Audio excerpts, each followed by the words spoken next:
আজ আমরা একটি খুব সাধারণ কিন্তু গুরুত্বপূর্ণ প্রশ্ন নিয়ে কথা বলবো।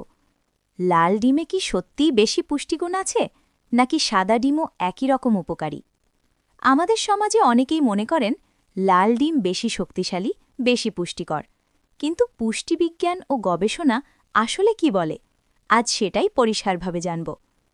ডিমের রং আসে কোথা থেকে? প্রথমেই একটি গুরুত্বপূর্ণ বিষয় বুঝতে হবে। ডিমের রং ডিমের গুণগত মানের উপর নির্ভর করে না। ডিমের রং নির্ভর করে মুরগির জাতের ওপর। সাদা পালক ও সাদা কানের লতির মুরগি সাদা ডিম, বাদামি বা লালচে পালকের মুরগি লাল ডিম। এটি সম্পূর্ণ জেনেটিক বিষয়, এর সাথে ডিমের পুষ্টিগুণের সরাসরি সম্পর্ক নেই। গবেষণা কি বলে? যুক্তরাষ্ট্রের ইউএসডিএ বা United states department of agriculture এবং বিভিন্ন পুষ্টি বিষয়ক গবেষণায় দেখা গেছে লাল ডিম ও সাদা ডিমের পুষ্টিগুণ প্রায় একই।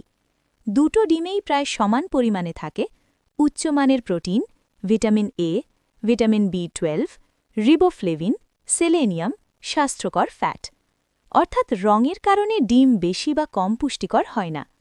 তাহলে কেন লাল ডিম বেশি পাওয়ারফুল মনে হয়? এখানে আসে একটি গুরুত্বপূর্ণ বিষয়, মুরগির খাবার ও পালন পদ্ধতি।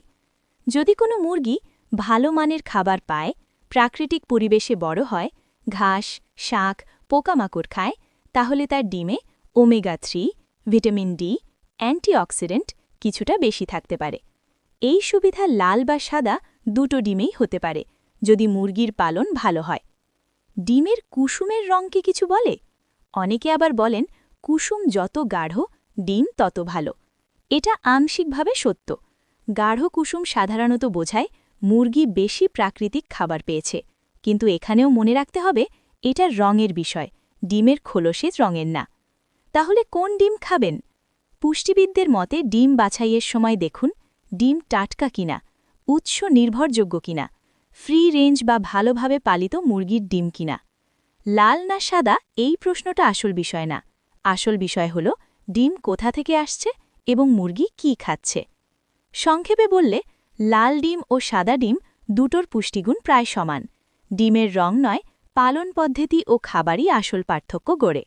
তাই অযথা দামি ডিম কিনে বিভ্রান্ত না হয়ে বিশ্বাসযোগ্য উৎসের ডিম বেছে নিন। এই ভিডিওটি যদি তথ্যবহুল মনে হয় অনুগ্রহ করে লাইক দিন এবং গবেষণাভিত্তিক স্বাস্থ্য তথ্য পেতে চ্যানেলটি সাবস্ক্রাইব করুন।